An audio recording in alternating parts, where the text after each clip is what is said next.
प्रमाणे विनंती करा. प्रभू आम्ही तुझ्या आज्ञेशिवाय काही नाही, म्हणून तू आम्हाला ज्या पवित्र आज्ञेने परिपूर्ण असा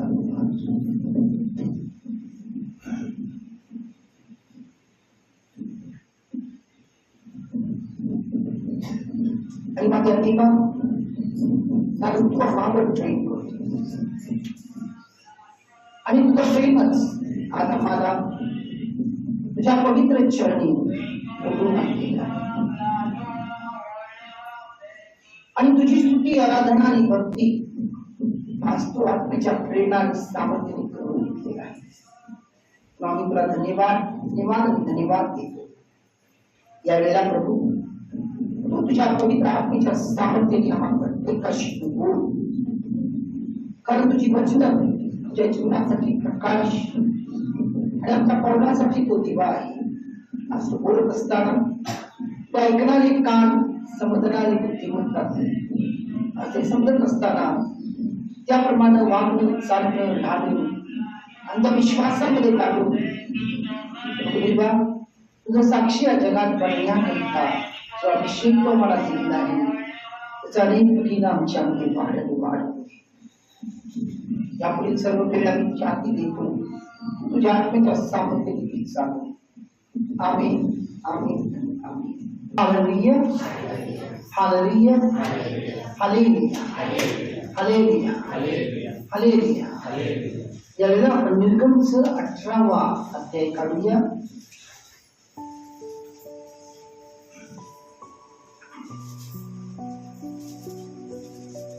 आणि 2 आणि 4 हे वचन आपण ऐकूया. सर्वजण निर्गमचं 18वा अध्याय पान क्रमांक 88 आणि 2 आणि 4 2 ते 4 वचन ऐकूया. मोशेने आपली बायको सिपोरा तिला पूर्वी माहेरी पाठवले होते. मोशेचा सासरा इत्रो तिला आणि तिच्या 2 मुलांना घेऊन आला. त्यापैकी एकाचे नाव गेशरोम होते, कारण मोशे म्हणाला होता मी परक्या देशात प्रवासी आहे. आणि दुसऱ्याचे नाव एलिएझर होते, कारण तो म्हणाला होता माझ्या पित्याच्या देवाने माझे सहाय्य करून मला फारोच्या तलवारीपासून वाचवले आहे.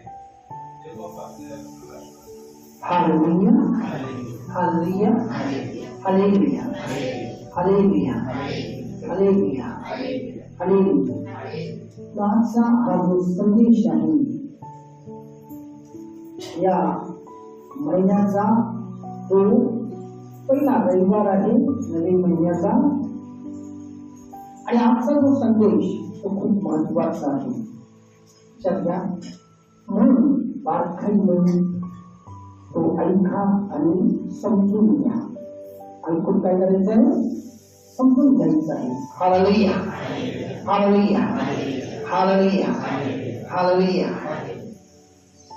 पण जेव्हा मोशे मिद्यानात होता तेव्हा त्याला 2 मुलगे होते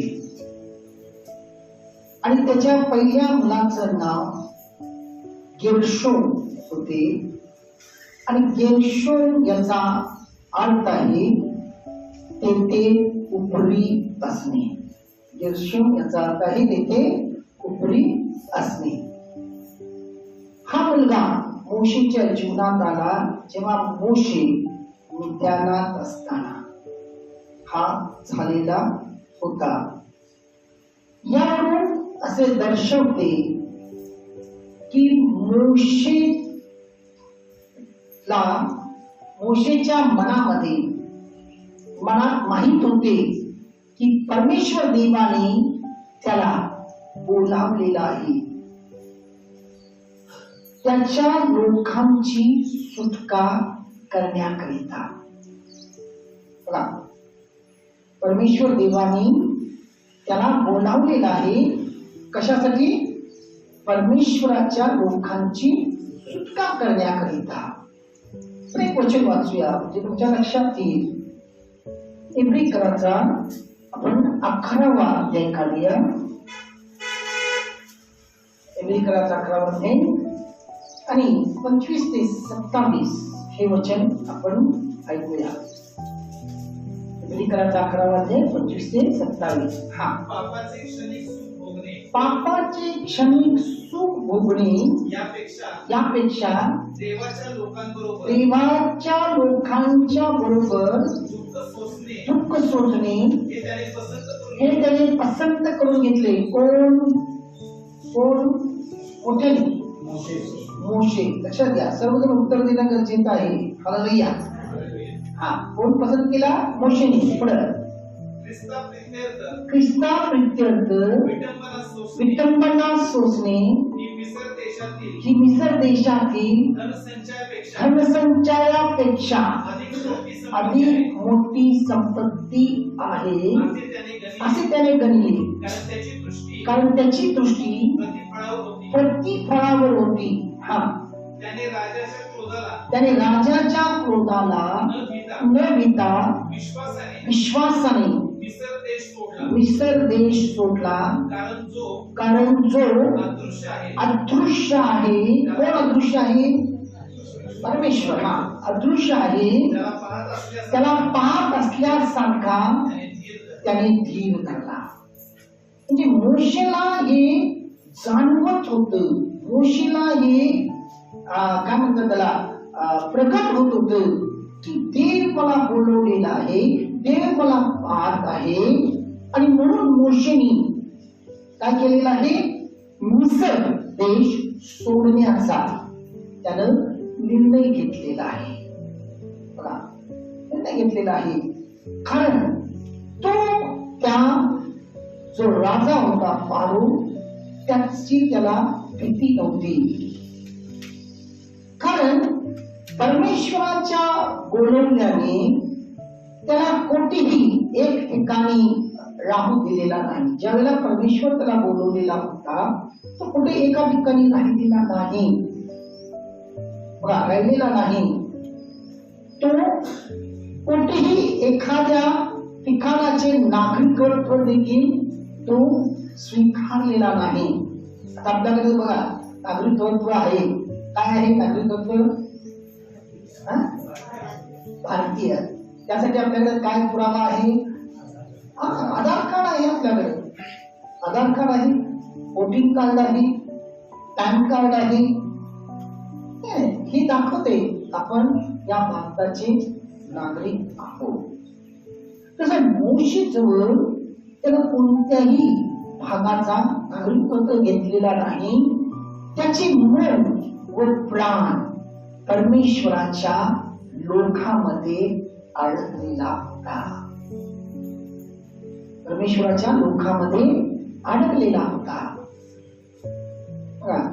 म्हणून त्याला कोणतंही त्याचं फिक्स असा ठिकाण दिसत नाही. आणि म्हणून तो आपल्या मुलाचं नाव काय म्हणतोय? गेर्शोम. गेर्शोम म्हणजे तो उपरी आहे. जिथेही तो जातो तिथं थोड्या दिवसासाठी आहे. तिथं तो एक प्रकारचा यात्रेकरी म्हणून आहे. तिथं त्याला आज ना उद्या हलायचं आहे. हे मोशेला माहित आहे. बघा, हे मोशेला काय आहे? माहित आहे. आणि तो आपल्या दुसऱ्या मुलाचं नाव एलिएझर ठेवतो. एलिएझर याचा अर्थ आहे देव माझा साई आहे. देव माझा साई आहे. एलिएझर याचा अर्थ आहे. जेव्हा पारोच्या सर्व संकटातून मोशेची सुटका झाली, पारोच्या सर्वांना माहिती आहे या गोष्टी. आपण या गोष्टीवर अनेक वेळेला संदेश ऐकलेले आहोत. आणि ज्या वेळेला पारोच्या सर्व संकटातून जेव्हा आपली सुटका झालेली आहे, तेव्हा मोशेने परमेश्वराचं जे अद्भुत, जे महान चमत्कार आहे त्यानं आपल्या डोळ्यांनी पाहिलेला आहे की परमेश्वर देव कसा त्याला आणि 6 लाख इस्रायल कुटुंबांचे प्राण वाचवले. किती? 6 लाख इस्रायल कुटुंबाचे प्राण वाचवले. म्हणून त्याने आपल्या दुसऱ्या मुलाचं नाव एलिएझर असे ठेवतो, की ज्याचा खरा अर्थ आपण त्या शास्त्र भागामध्ये वाचताना ऐकलेला आहे. तो काय म्हणते? माझा परमेश्वराचा, माझ्या पित्याचा परमेश्वर आणि माझा सहाय्यक, ज्याने मला काय केलेलं आहे? पारोच्या तलवारीपासून वाचवलेले होते. पारोच्या तलवारीपासून वाचवलेले होते. आणि अशा प्रकारे मोशेच्या मनातली सर्व जी भीती होती, मोशे हा खूप भित्रा होता, लक्षात ठेवा. चोत्रा होता आणि भित्राही होता. आणि त्याच्या मनातील सर्व भीती जाण्यास सुरुवात झाली. कारण परमेश्वर पिता त्याच्या सर्व संकटात सहजरित्या सहाय्य करणारा होता. बघा, परमेश्वर पिता त्याच्या सर्व संकटात त्याला सहजरित्या सहाय्य करणारा होता. त्या ठिकाणी आपण एक शास्त्र भाग वाचूया, म्हणजे वचन वाचूया, म्हणजे तुमच्या लक्षात येईल. स्तोत्र 46 आणि 1 काढा. स्तोत्र 46 आणि 1.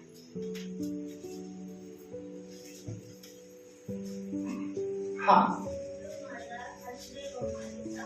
काय म्हणते? देव माझा आश्रय व माझं सामर्थ्य आहे, तो संकट समयी सहाय्य करण्यास सदा सिद्ध असतो. बघा, देव माझा काय आहे? आश्रय आहे. देव माझा आश्रय आहे आणि तो माझं सामर्थ्य आहे. देव माझा आश्रय आहे, तो माझं सामर्थ्य आहे. संकट समयी तो सदा सहाय्य करण्यास काय आहे? सिद्ध आहे. संकट समयी सदा सहाय्य करण्यास सिद्ध आहे. आजचा जो शास्त्र भाग आहे प्रियानो, यातनं परमेश्वर आपल्याशी खूप महत्वाच्या गोष्टीबद्दल बोलत आहे. कारण ख्रिस्तामध्ये जोपर्यंत तुम्ही गेरशो होत नाही, तोपर्यंत तुम्ही एलिएझर होऊ शकत नाही. बघा, ख्रिस्तामध्ये जोपर्यंत तुम्ही गेरशो होत नाही, तोपर्यंत तुम्ही एलिएझर होऊ शकत नाही. हालेलुया, हालेलुया, हालेलुया, हालेलुया, हालेलुया. आपण बघितलं गेरशोमचा खरा अर्थ काय आहे? ते उपरी असणे, आणि एलिएझर म्हणजे देवाचा सहाय्य. तर या गेरशोमची आपण जीवनशैली आपण पाहूया. हालेलुया, हालेलुया, हालेलुया, हालेलुया. मोशेच्या दोन्ही मुलाच्या नावावरून मोशेच्या जीवनशैली प्रगट होते. मोशेच्या दोन्ही मुलाच्या नावावरून मोशेचं काय होते? जीवनशैली प्रगट होते. आणि हे दर्शवते की तो कसा आणि कोणत्या प्रकारे विजय प्राप्त केलेला आहे आपल्या जीवनामध्ये. हालेलुया, हालेलुया, हालेलुया, हालेलुया. खरंच आपल्याला सर्वांना माहिती आहे मोशेचा जन्म कसा होता. कारण ज्या वेळेला मोशेचा जन्म होणार होता, त्यावेळेला त्याचे आई बाप कुठे होते? इजिप्त राष्ट्रामध्ये होते. आणि मोशेच्या जन्माच्या वेळेलाच इजिप्त राष्ट्राचा जो राजा फारो आहे, त्यानं एक निर्णय दिलेला होता. बघा, की सर्व मुलांना आणि नवजात मुलांना काय करायचं? मारून टाकायचं. मुलं जिवंत ठेवायचे नाही, फक्त मुली जिवंत ठेवायची. आणि अशा वेळेला मोशेचा जन्म झाला. मोशेचा जन्म झाला आणि जन्म झाल्यानंतर त्याच्या आईने इवन काही लोकांना जे बाळंतपण करायला जायचे त्याला देखील मोशेनं हे पारोनी सांगितलेला होता, मुलगा असेल तर त्याला तिथंच मुलगा दाबून मारून टाका आणि मुलगी असेल तर जिवंत ठेवायची. कारण पारोच्या मनात एक भीती झाली होती, कारण देवाची लोक इतकं संख्याने वाढत चाललेले होते आणि त्याच्या मनामध्ये एक प्रकारचं तो हत्ती घेतलेला होता, उद्या ही लोक माझ्यावरती काय करू नये, आपला राज्य करू नये. आणि त्याचा खूप छळ करत होता, अतिशय छळ होता, इतका छळ झालेला होता की त्याने देवाला विसरून गेलेले होते त्यातले. आणि काही लोक त्या छळामध्ये देखील देवाला हाक मारत होते आणि देवाला त्यांची हाक ऐकू आलेली होती. आणि म्हणून देव मोशेचा जन्म त्या ठिकाणी होतो. हालेलुया, हालेलुया, हालेलुया. आणि मोशेची आई त्याला दडवून ठेवते, पण किती दिवस त्या बाळाला ती दडवून ठेवणार.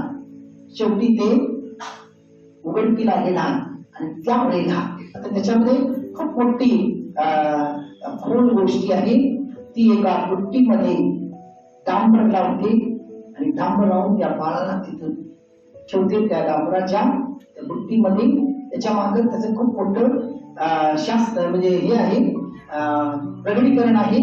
आणि नंतर त्याला जिथं पारोची मुलगी अंघोळ करत असते, अंघोळीला येते, त्या तळ्यामध्ये त्याला सोडून देते.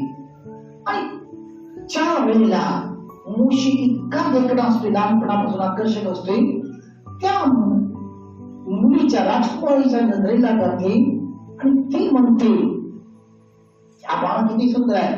ती त्याला घेऊन जाऊन आपल्या राजवाड्यात ठेवते.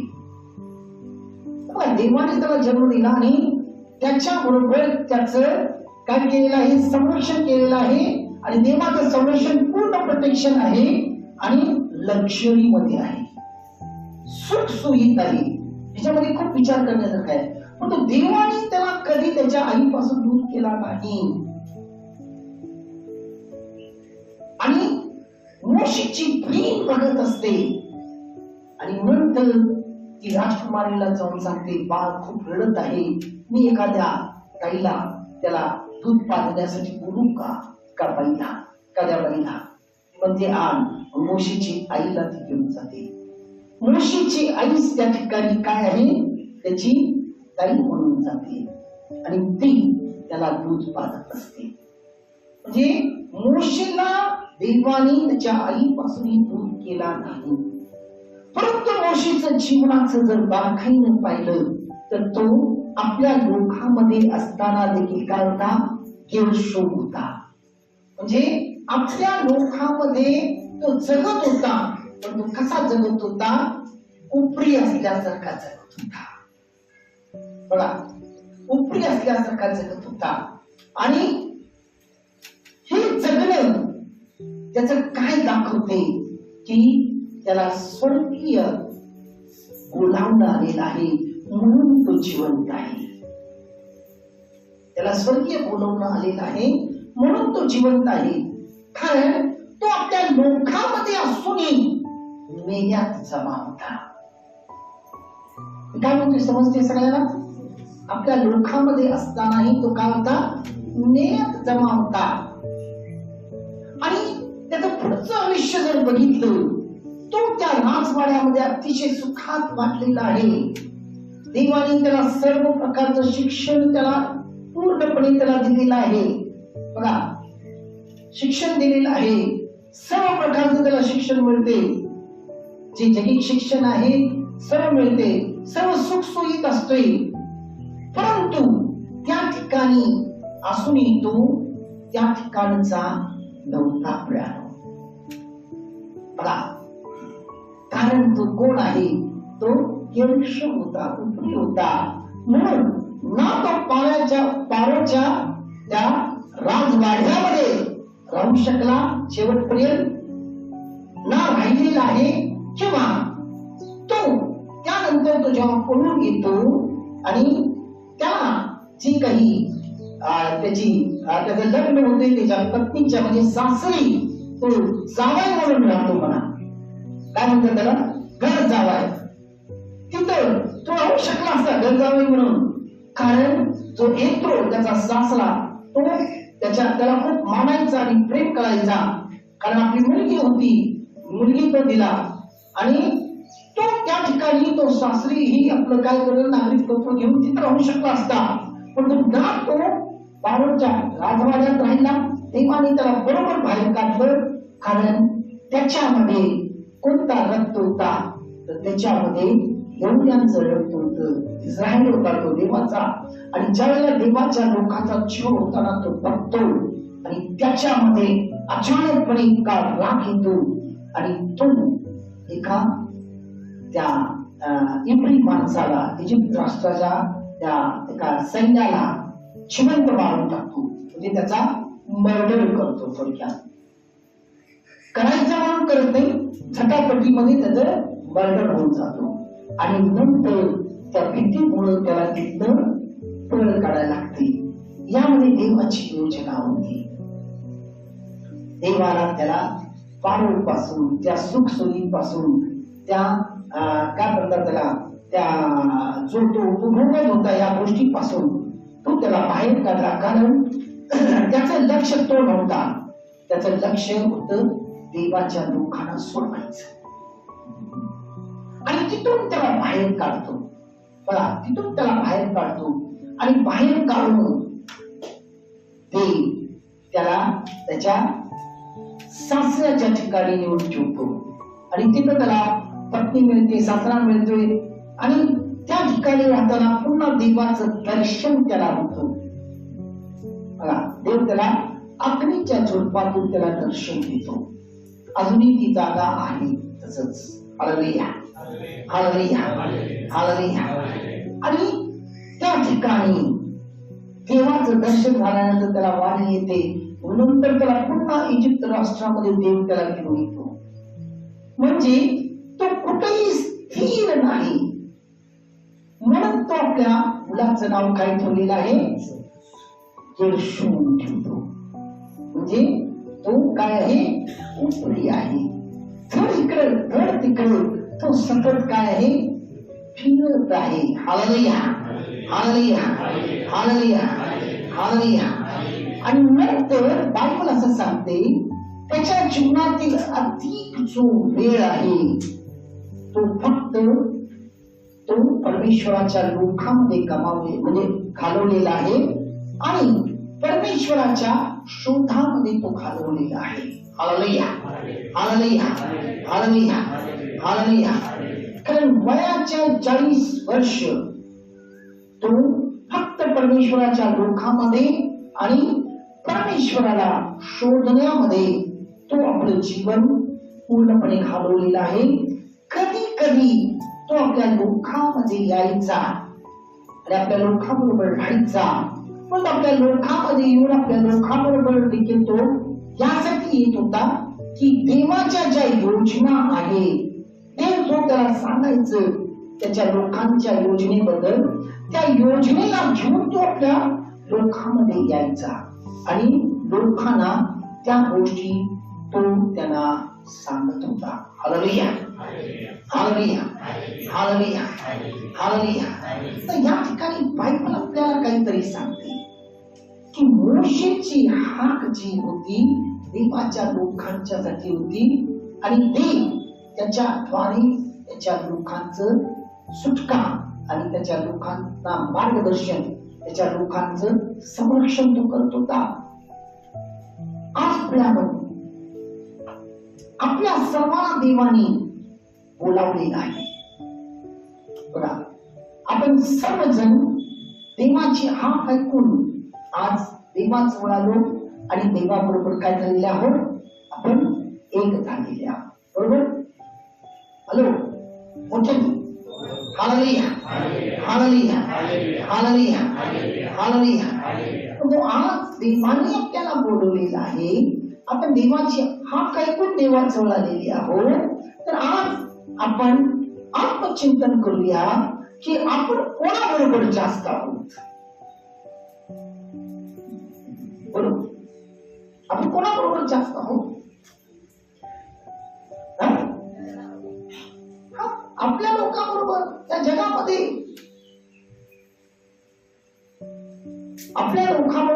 आपल्या या जगामध्ये आपण बघा मृगजरासारखं पळत असतोय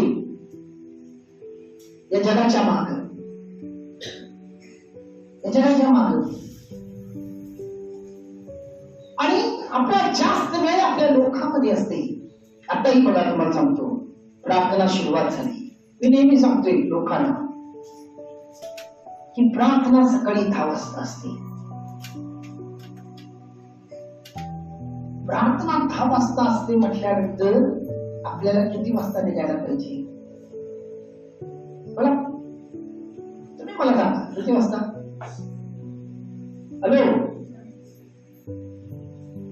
इथं 10 ला कमीत कमी 2 ते 3 मिनिटं कमी आहे, त्या वेळेमध्ये तरी मला यायला पाहिजे. बरोबर आहे? 10 ला 2 ते 3 मिनिटं कमी आहे, त्या वेळेला यायला पाहिजे. काय यायचं आहे 2 ते 3 मिनिटं? कारण जेव्हा आपण उन्हात येतो, थकून येतो आणि आपण बसमधनं येत असतोय, चालत येतोय, शरीर थकते. बसमधनं आल्यानंतर अनेक लोकांच्या शेजारी आपण बसलेला असतोय, ट्रेन मध्ये बसलेला असतोय दुसऱ्या लोकांच्या. त्यांची जी काही निगेटिव्हिटी आहे, म्हणजे जे नकारात्मकपणा आहे, ती न कळत आपल्याला लागलेला असतो त्या वाऱ्यात. आणि ज्या वेळेला आपण आल्यानंतर देवाजवळ पूर्ण मनाने, पूर्ण शरीराने, पूर्ण आत्मेने आपण एक होऊ शकत नाही. एक होऊ शकत नाही. आणि ते आपण जर एक झालो नाही तर जो देवाचा आशीर्वाद आपल्या जीवनात आला पाहिजे तो येत नाही. त्यासाठी आपण 1-2 मिनिटं लवकर येऊन जरा असं दीर्घ श्वास घ्या, शांत बसा. वाटल्यास खूपच जर थकलेला असाल, घाबरेल, तुमच्यासाठी तर सर्व सोय देवाने केलेला आहे. पाण्याची सोय आहे, जरा पायावर पाणी घालून घ्या म्हणजे गार होईल. नंतर बसा, डोळे झाकून प्रभूला म्हणा, मी नाही तू मला बोलवलेला आहे. तुझी हाक ऐकून मी तुझ्या जवळ आलेला आहे. त्याला म्हणा, मी जसा आहे तसा तू मला स्वीकार आणि आपल्या जवळ घे. आणि काही बोलू नका, एवढं बोला आणि शांत बसा. आणि प्रभू तुझ्या या भक्तीमध्ये सहभाग होण्यासाठी मला तुझ्या अभिषेकाची गरज आहे. याच्या व्यतिरिक्त दुसरं काही बोलू नका, काही त्याला सांगू नका, माझं हे प्रश्न आहे, माझं हे दुखणं आहे, माझं हे असं आहे, माझं ते तसं आहे. काही बोलून फक्त शांत बसा. मग तुम्ही मला सांगाल काय अनुभव आलेला आहे. देवाचं जे सामर्थ्य तुमच्यामध्ये येईल प्राणून, आणि जो आनंद येईल, आणि एवढंच नाही, तुम्हाला अभिषेक आहे, तोच अभिषेक मला देखील ट्रान्सफर होत असतो. जेव्हा तुम्ही उशिरा येता आणि जे नकारार्थी आहे ते नकारार्थी मला येऊन नाही काय करते, माझ्या अभिषेकाला आडवं येत असतो, अडखळ लागतात. हा शास्त्र भागात खूप खूप महत्वाची गोष्ट शिकण्यासारखी आहे. ज्या वेळेला त्याला हाक आली त्याच्यामध्ये ती तळमळ आहे बघा, तळमळ आहे.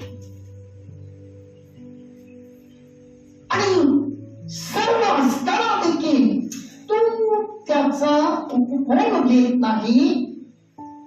तो काय झालेला आहे, त्या सर्व गोष्टींचा त्याग करतो आणि सतत भटकत आहे, सतत त्याच्या मागं जात आहे.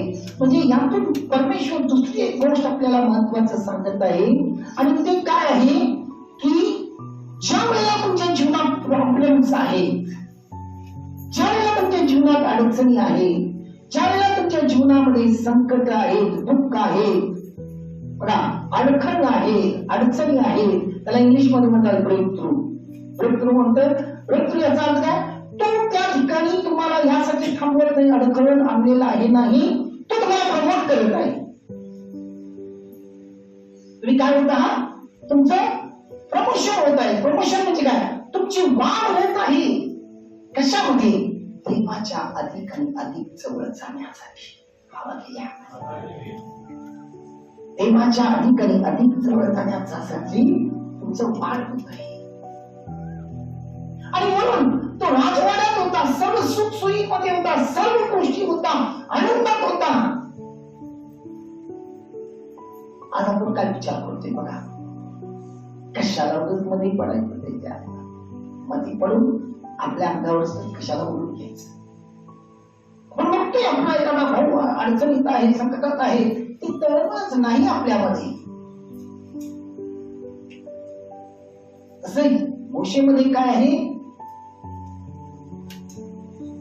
देवाचं रक्त म्हणजे इस्रायलाचं रक्त आहे, आपल्यामध्ये ख्रिस्ताचं रक्तच नाही हो. म्हणून ख्रिस्तचा आपला जो भाऊ आहे ख्रिस्तामध्ये, तो आपला काय आहे, ब्रदर इन क्राइस्ट म्हणतात, सिस्टर इन क्राइस्ट म्हणतात. म्हणजे तो ख्रिस्तातला आपला भाऊ, तो ख्रिस्तातली आपली बहीण, ती तळमळत आहे, ती अडचणीत आहे, ती दुःखात आहे, आपण बघतो आणि आपण त्याच्यासाठी काहीही करू शकतोय. आपल्या हातात तो दिलेला आहे. एक तरी आपण त्याला मॉरली सपोर्ट करू शकतो, नाहीतरी आपल्या चांगले आणि काय म्हणतात आपली परिस्थिती चांगली आहे, फायनान्शियली आपण सपोर्ट करू शकतो. जरी आपण फायनान्शियली तरी सपोर्ट करू शकत नाही, देवाने आपल्याला सपोर्ट करण्यासाठी एक हत्यार दिलेला आहे, तो म्हणजे प्रार्थना. मध्यस्थी करू शकतो. आपण करतोय का बघा. तर आपण फक्त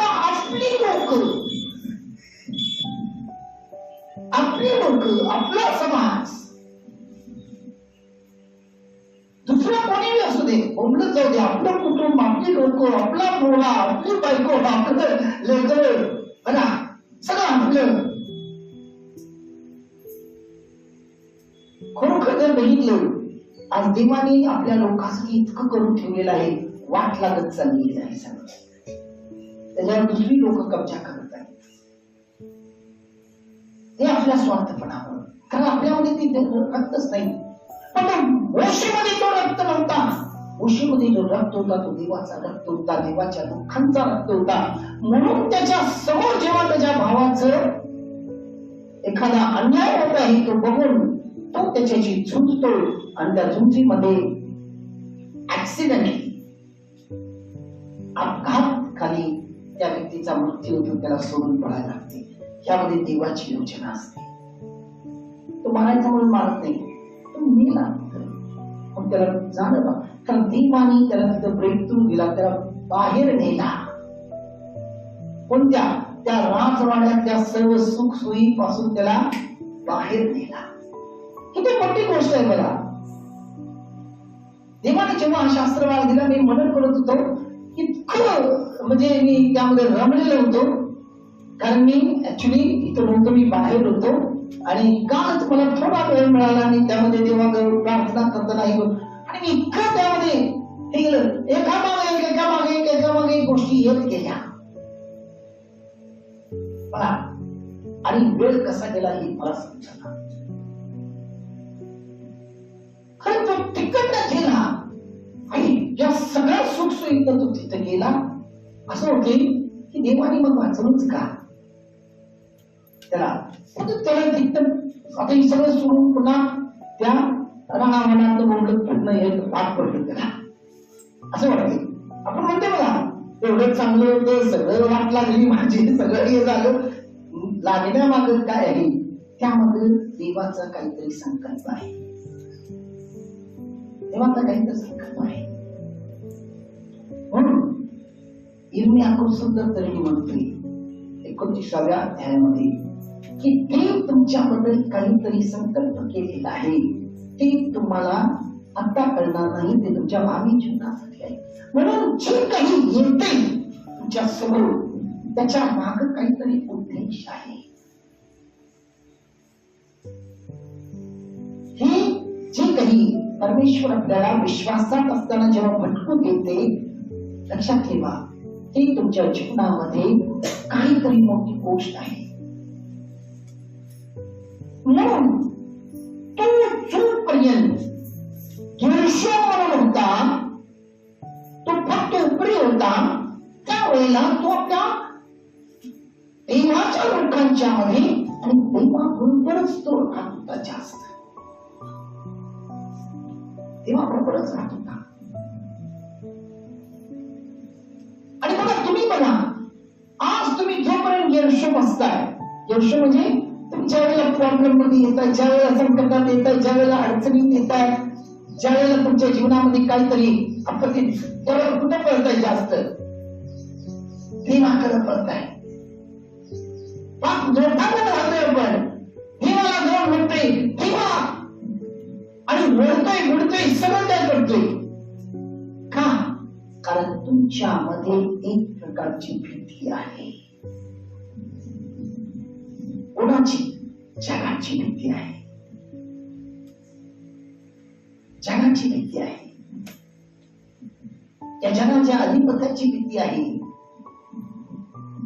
कारण तो काय म्हणतोय, तू जर माझ्या समोर वाकला नाहीस तर मी तुला अपमानित करेन, मी तुझ्यावर आरोप लावेन, मी तुझ्यावर हे करेन, मी तुझ्यावर कसं करेन, लोक तुझी निंदा करतील, हे करतील, ते करतील, असं करतील, तसं करतील. त्या भीतीनं तुम्ही कोणाला जाताय शरण?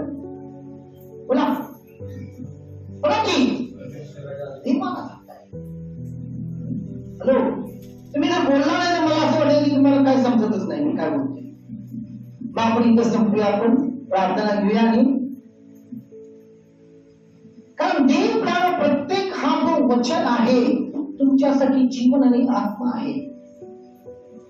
ते समजून घ्या. उगाच लोक येतात म्हणून आपण येऊया, आपल्या नातेवाईकांना भेटण्यासाठी येऊया. अनेक चर्चेमध्ये यासाठी लोक जातात. गेलं पाहिजे कारण समाज काय म्हणेल. हॅलो, त्याला शोधण्यासाठी या. कोणाला? त्याला शोधण्यासाठी या. कोणत्या लोकांसाठी नाही, तुमच्या स्वतःसाठी या. तुमच्या स्वतःसाठी या. तर या ठिकाणी आपण बघतोय की तो उपरी आहे, परंतु तो कोणाबरोबर आहे? फक्त आपला वेळ देवाबरोबर घालवतो, देवाच्या लोकांबरोबर घालवतो. तर मी तुम्हाला सांगितलं त्याची हाक कशासाठी आहे? देवाच्या लोकांना सोडवण्यासाठी. म्हणून तो काय आहे? फक्त त्यांच्या, आणि जे काही थोडा वेळ तो लोकांच्या मध्ये यायचा, लोकांबरोबर राहायचा, फक्त देवाच्या योजना घेऊन येत होता. देव मोशेच्या द्वारे देवाची जी योजना आहे, देवाची जी इच्छा आहे, ते त्याच्या लोकांना तो सांगायचा, त्याच्या लोकांना सांगायचा. आता आपण एलिझरची जी जीवनशैली आहे तेही पाहूया. मोशे या जगात गेर्शोम म्हणजे उपरी असल्यासारखा होता, म्हणून परमेश्वराला, तर बघा या ठिकाणी काय म्हणतोय, म्हणून परमेश्वराला त्याच्याकरिता सामर्थ्य एलिझर व्हावा लागला. परमेश्वराला त्याच्याकरिता सामर्थ्य एलिझर व्हायला लागलेला आहे. एलिझर याचा अर्थ काय? कुठे? सहाय्य करणारा. बघा, तो या जगामध्ये गेर्शोम म्हणून होता, म्हणून परमेश्वराला मोशेसाठी काय झालेलं आहे? एलिझर व्हायला लागलेला आहे. खरं त्याला सर्व प्रकारच्या साहित्याच्या दृष्टीने परमेश्वर त्याच्या जवळ असायचा. बघा, कारण मोशेला लहानसहान गोष्टीमध्ये जेव्हा त्याच्यासमोर प्रश्न उभा राहायचा, अगदी लहानसहान गोष्टी जरी असेल, ज्या वेळेला मोशे समोर प्रश्न यायचा, लहानपणी तुम्हाला आधी सांगितलं मोशे अभिप्राय होता, आणि लहानसहान गोष्टी जरी आली, काहीतरी आलं, तर तो त्याची दृष्टी परमेश्वराकडे लावत होता. स्तोत्र 121 आणि 1 या ठिकाणी आलं. कोणाकडे दृष्टी लावायचा? स्तोत्र 121 आणि 1. तो फक्त परमेश्वराकडे लावायचा. तर या ठिकाणी बायबल आपल्याला काय सांगते? आपल्या जीवनात जेव्हा लहानसहान गोष्टी किंवा अडचणी येतात, दुःख येते, संकट येते, आपण पहिली दृष्टी कोणाकडे लावतो? प्रामाणिकपणे सांगा, कोणाकडे लावतो? मनुष्याकडे लावतो, नातेवाईकाकडे लावतो, मित्रमंडळीकडे लावतो.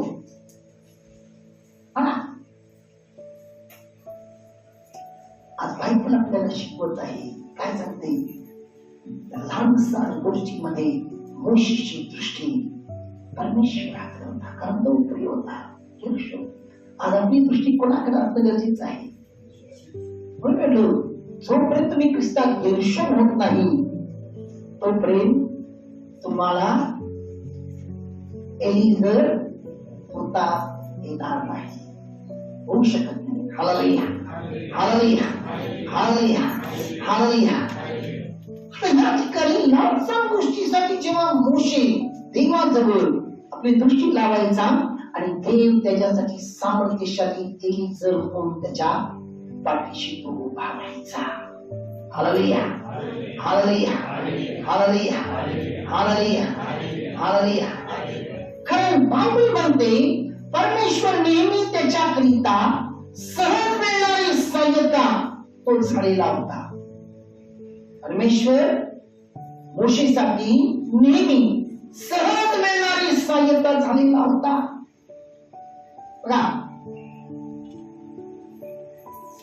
कधी कधी हालेलुया, हालेलुया, हालेलुया, हालेलुया. कठोर पारोच्या समोर जेव्हा तो उभा राहिलेला असताना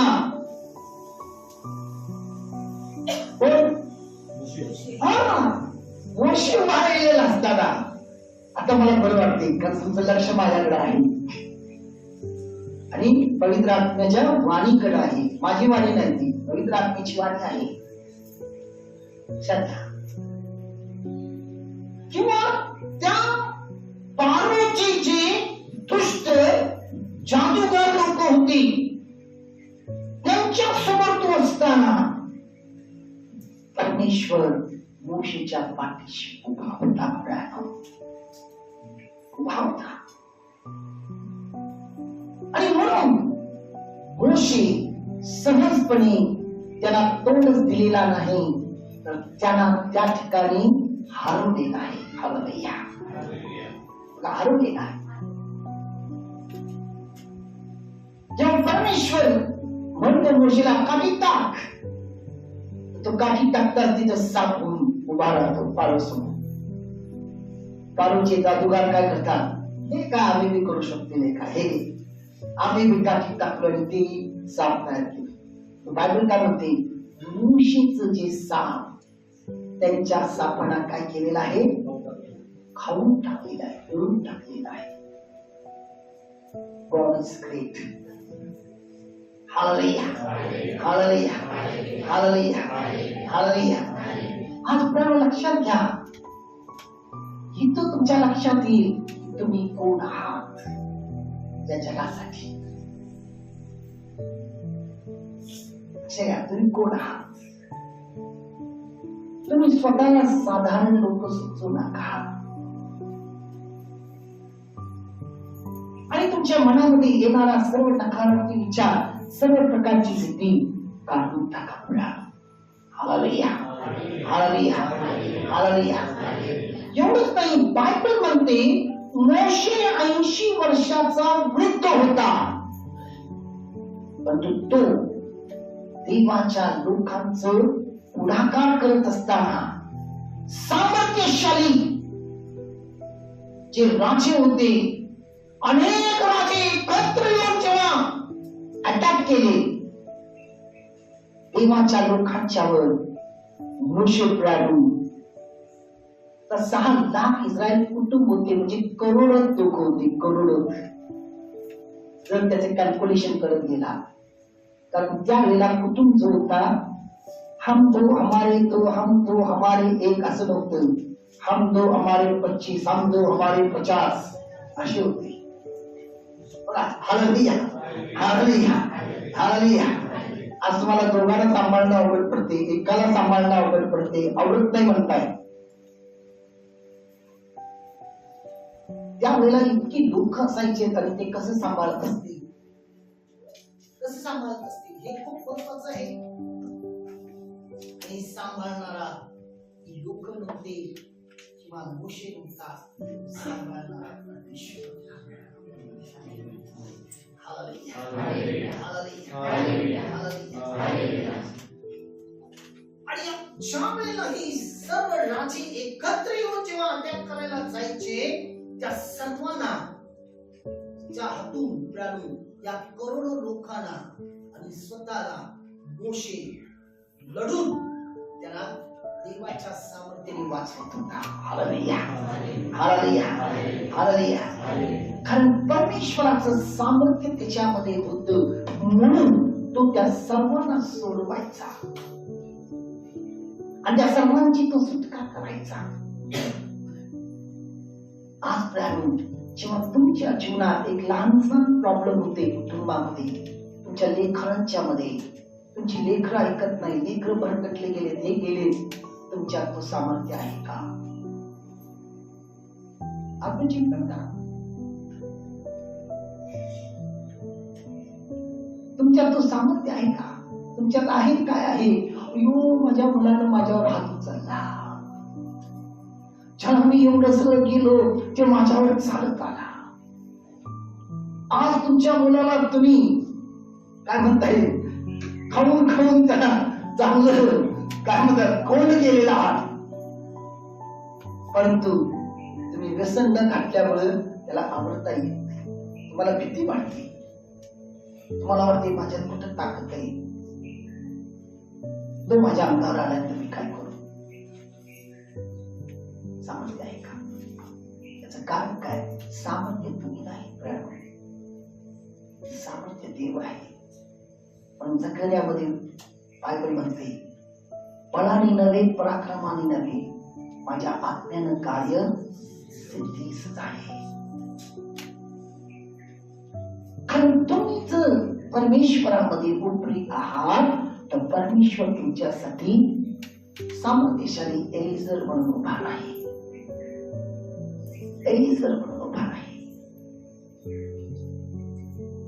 आज खूप महत्वाची गोष्ट आहे.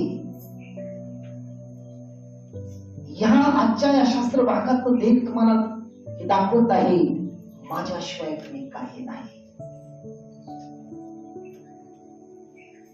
माझ्याबरोबर तुम्ही सर्व काही आहे. तुम्ही जेव्हा त्याच्या बरोबर आहात तो तुमच्यासाठी आहे. आणि एवढंच नाही, पुढे बायबल काय म्हणते बघा, तो त्या करोडो लोकांना फक्त सोडवत नव्हता, तो त्या करोडो लोकांना फक्त सोडवत नव्हता.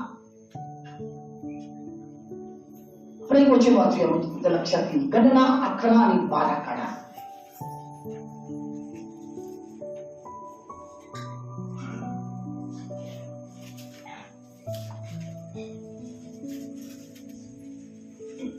हा वाचा.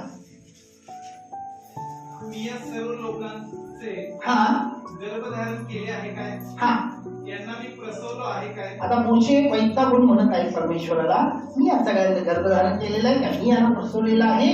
जो देश यांच्या पूर्वजांना तू शपथपूर्वक देव केला आहे, तू शपथपूर्वक देव केलेला आहे, त्या देशाकडे ताहण्या बाळाला सांभाळून येणाऱ्या पालक पित्याप्रमाणे मी यांना आपल्या उराशी धरून घेऊन जावे, मी त्यांना आपल्या उराशी धरून घेऊन जावे असे तू मला कसे सांगतोस? असे तू मला कसं सांगतोस? बघा, देवाने त्याला फक्त त्या लोकांना त्या शत्रूपासून सुटका करण्यासाठी नाही, त्यांना काय करायचंय, तू ताहण्या बाळासारखं, म्हणजे जसं एखादी आई आपल्या बाळाला आपल्या उराशी धरते बघा, तसं तू त्यांना आपल्या उराशी धरून त्यांना काय करायचं आहे, न्यायचं आहे. आता वैताग देवाला म्हणते, ही देवाची आज्ञा आहे, ही देवाची त्याला काय आहे, आज्ञा आहे.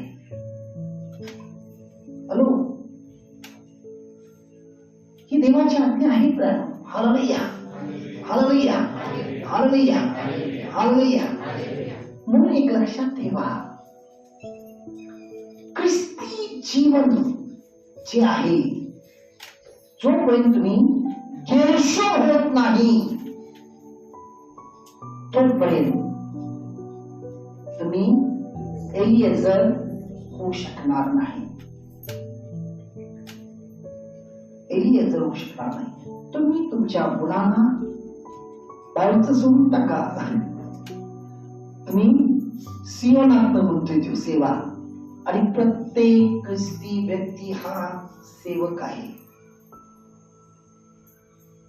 ती स्त्री असू दे, पुरुष असू दे, प्रत्येक जण काय आहे? सेवक आहेत. आणि त्या प्रत्येकाची सेवा आहे. जर ती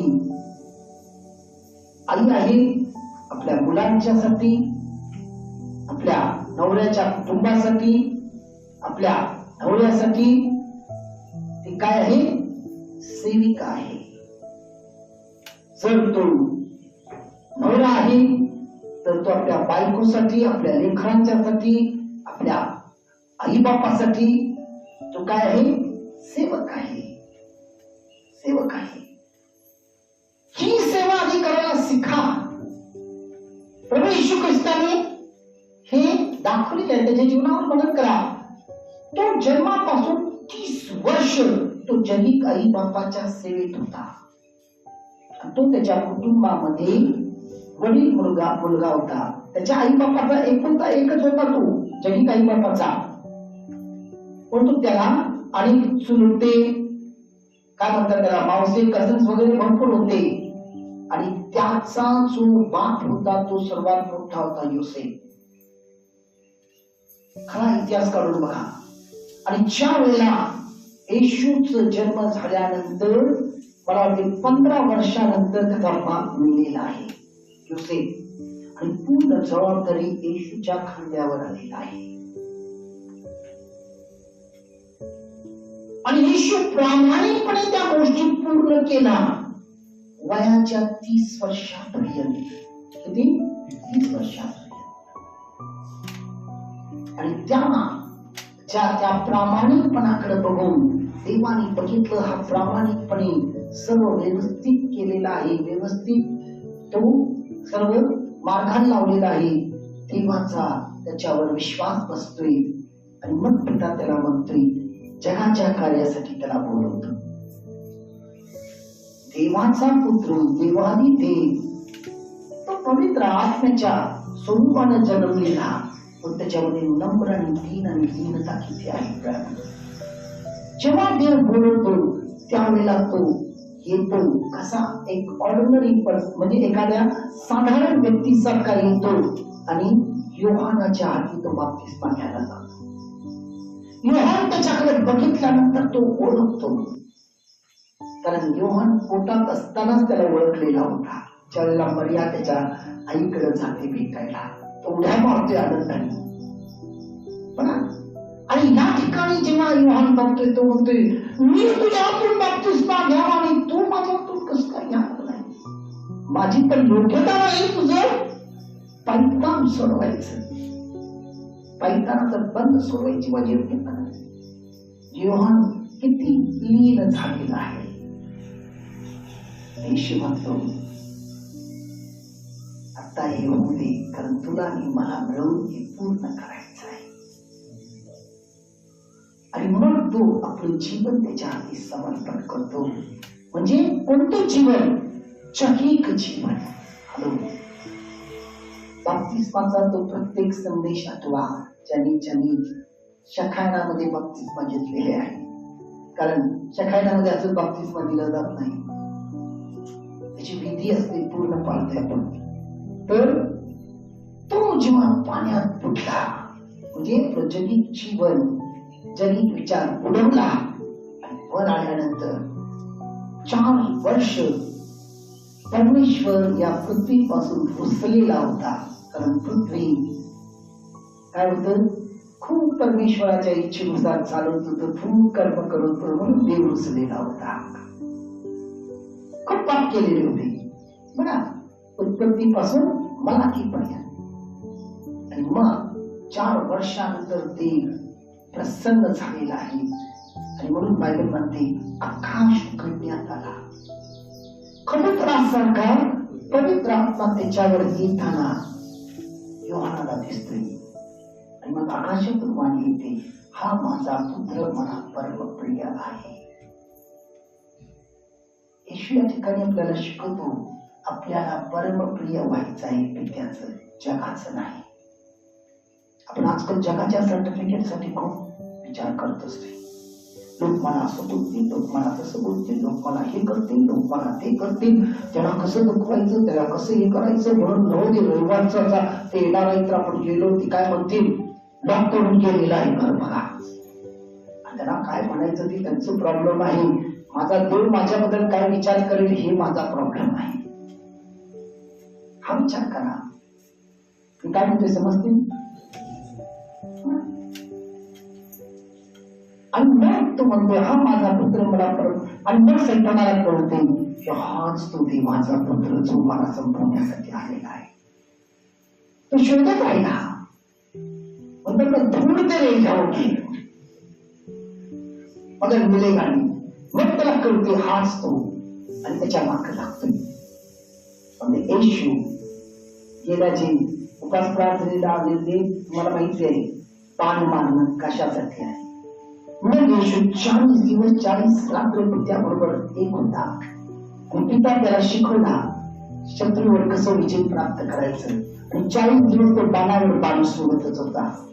म्हणून तो हारला नाही. प्रियानो, हॅलो, सैतान हारला, सैतान हारला आणि येशू विजयी झाला, विजयी झाला. कारण येशू या जगात असताना पित्याचा काय होता, गेरशोम म्हणून राहत होता. आणि पिता त्याच्यासाठी सामर्थ्यशाली एलिएझर म्हणून त्याच्या पाठीशी उभा राहिला. हालेलुया, हालेलुया, हालेलुया, हालेलुया, हालेलुया. आज आपण परमेश्वरासाठी या जगात गेरशोम आहोत का विचार करा. आपल्याला या जगाचं नागरिकत्व पाहिजे आहे. लोकांना जास्त काळजी असते बघा. मी विचार करत होतो हे मनन करताना, लोकांना विचार असते आपण जर त्या चर्चला गेलो नाही तर आपल्याला खबरस्तान मिळणार नाही. आणि या बाबाचं खबरस्तान कुठं आहे त्याच्या डोक्यामध्ये नव्हतंच. कुठं तरी तो रस्त्यात देव त्याला म्हणतोय आता याच्या पुढे तू जाणार नाही, यहोशुआ जाणार. आणि तिथं त्याचं जीवन देवाला अर्पण करतो. आणि त्याचं जे जैविक जीवन आहे, शरीर आहे, नाशवंत जीवन म्हणायचं त्याला. आणि त्याचं तिथं काय होतं, पुरलं जातं. मराठीत म्हणतात बडं पुरलं गेलं, पुरलं कुठं, रस्त्यामध्ये. म्हणजे आजकाल आपण कशासाठी जगतोय आणि तो कशासाठी जगाया. खरं मित्रांनो, हे जग एक इंग्लिश मध्ये खूप सुंदर गीत आहे, this world is not my home, I am just passing away. हे जग काय आहे, माझं घर नाही, मी फक्त इथं यात्री आहे. आपण एक विषय वाचूया, आपण करत 3रा अध्याय 20 वचन बघा.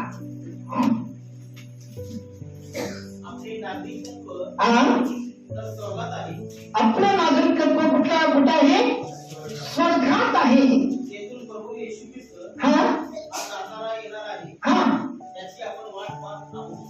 आपलं नागरिकत्व कुठलं आहे, स्वर्गाचं आहे.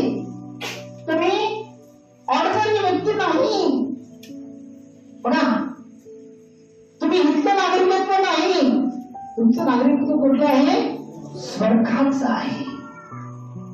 तुम्ही स्वर्गीय लोक आहात. हालेलुया, हालेलुया, हालेलुया. या पृथ्वीवर तुम्ही फक्त एक प्रवासी आहात, एक प्रवासी आहात. म्हणून तुम्हाला या पृथ्वीचा कोणताही निवासस्थानासाठी झटण्यात काही अर्थ नाही. कारण ही सगळी कुठं राहणार आहे, तुम्हाला कशासाठी जपायचं आहे? स्वर्गाच्या निवासस्थानासाठी. तुमचं निवासस्थान स्वर्गात आहे, तुमचं कुटुंब स्वर्गात आहे, तुमचं बँक बॅलन्स स्वर्गात आहे, तुमचं बँक लॉकर स्वर्गात आहे, सर्व काही स्वर्गात आहे. आणि ते कसं सेव्ह करता येईल त्याच्याकडे तुम्हाला लक्ष दिलं पाहिजे. म्हणून येशू या जगात असताना म्हणतोय, आधी स्वर्गाचं राज्य आणि नीतिमत्व मिळव, बाकी सर्व आपोआप. ते जर तिथं सेव्ह झालं, ते जर शक्य झालं, या जगात देखील तुम्हाला त्या सगळ्या गोष्टी सिक्युअर असेल आणि सेफ असेल. हालेलुया, हालेलुया, हालेलुया, हालेलुया. बघा, या जगात देखील तुम्ही हे म्हणू नका, म्हणजे जर तिथं असेल तर मग आम्ही इथं काय करायचं? इथं रस्त्यावर भीक मागायचं? हॅलो, देवाची लेकरं कधीच भीक मागणार नाही. काही लोक म्हणतात ख्रिस्ती लोक नेहमी गरीब असतात. बहुतेक त्यांना ख्रिस्त माहिती नाही. ख्रिस्त गरीब होता का? त्याची सर्व श्रीमंती आपल्याला दिली नाही. त्याचं सर्व प्रॉपर्टी तो आपल्या नावावर केलेला आहे, म्हणून तो गरीब झाला. बायबल म्हणते तो दरिद्री यासाठी झाला, तुम्हाला श्रीमंत करण्यासाठी, तुम्हाला श्रीमंत करण्यासाठी. आणि तुमच्यामध्ये ते राजेशाही रक्त आहे, लक्षात ठेवा. राजेशाही रक्त आहे, म्हणून तुम्ही गरीब नाही आहात. तुमचा बाप इतका श्रीमंत आहे, मग तुम्ही कसं काय गरीब आहात? त्याची सर्व प्रॉपर्टी तुमचीच आहे, तुम्हीच त्याचं वारस आहात. आहात का नाही? हा, म्हणून आता छाती बाहेर काढून चाला, असं करून करू नका. हालेलुया, हालेलुया, हालेलुया, हालेलुया. लक्षात ठेवा, तो श्रीमंत आहे, तो तुम्हाला गरीब होऊ देणार नाही. तुम्ही जर गरीब आहात तर याच्या मागे एकच कारण आहे, तुम्ही तुमच्या बापाबरोबर नाही आहे किंवा त्याचं रक्त तुमच्यामध्ये नाही आहे. आणि तो इतका अद्भुत आहे ना, त्या कावळ्यासारख्या चोचतनं तो त्याच्या भक्ताला काय पुरवत होता?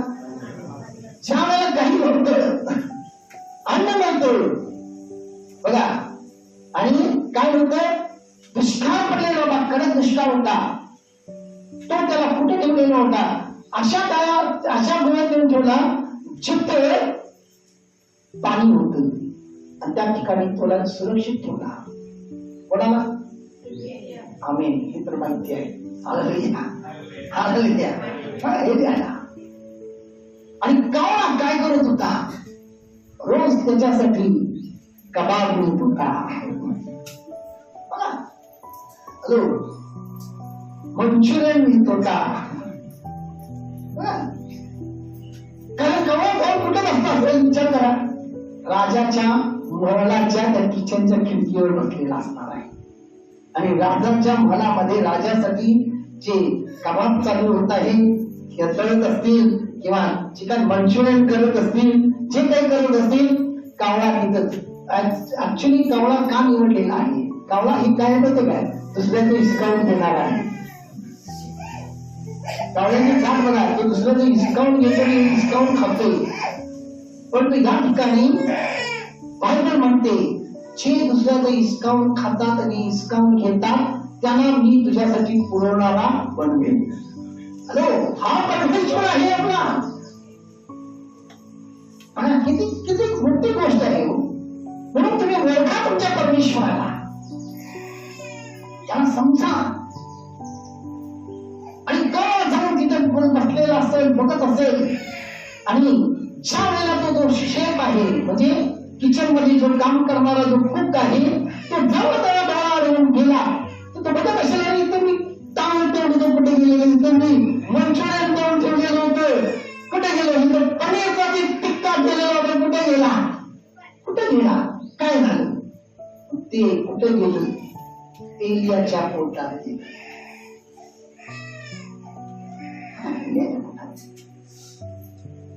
आणि त्याच्यानंतर मी जर तुम्ही बघितला, ज्या वेळेला त्या तळ्यात पाणी वाळायला चालू झाले तेव्हा त्या इंद्रीची आठवण आली. बायबलचं हे बघा, तुम्ही बारकाईनं म्हणून केला तर तुम्हाला दिसेल तुमचा देव कोण आणि काय आहे. आणि ज्या वेळेला देवाला देवाची आठवण आली आणि देव एलियाला म्हणतोय जा तुझ्या गावामध्ये, आणि ती देखील विधर्मी आहे, ती विधवा, तो तिचा विश्वास होता देवा. आणि ती गावाच्या बाहेर होती. तो म्हणते तिथं जा, मी तिला सांगितलेलं आहे तुझी सर्व व्यवस्था करायला. काय ती म्हणायला व्यवस्था करणार आहे. आणि ती त्या ठिकाणी काट्या काय करत आहे, गोळा करत आहे. कशासाठी? एक मूठभर तिच्याकडे पीठ होतं, तेवढं ते भाकरी करूया, मुलाला ते खाऊया आणि आपण म्हणून जाऊया. अगदी शेवटचं तिनं डिक्लेरेशन दिलं, माझं सगळं संपलं बघा, मी आता स्वामी विवेकानंदच्या त्या दगडावर जाऊन बसणार आहे, माझी लायकी नसणार. हालेलुया, हालेलुया, हालेलुया. बघा, आणि तिने तो विचार केला, तिने तो विचार केला आणि ते गेल्यावर म्हणतो मी तुझी सर्व व्यवस्था केली. काय व्यवस्था केलाय? तिलाच खायला मिळेल तो तिला व्यवस्था. देवाच्या योजना मनुष्याच्या योजनेपेक्षा वेगळं आहे. ती जेव्हा त्या ठिकाणी जाते, सॉरी एलिया जेव्हा त्या ठिकाणी जातो आणि तो त्या बाईला बघतोय, त्या बाईला बघतोय मला एक ग्लास भर पाणी आणून 5 ताण लागल्या. ती पाणी आणायला जाते. जाता जाता तो तिला म्हणतोय एक चतकोर भाकरी बी घेऊन ये.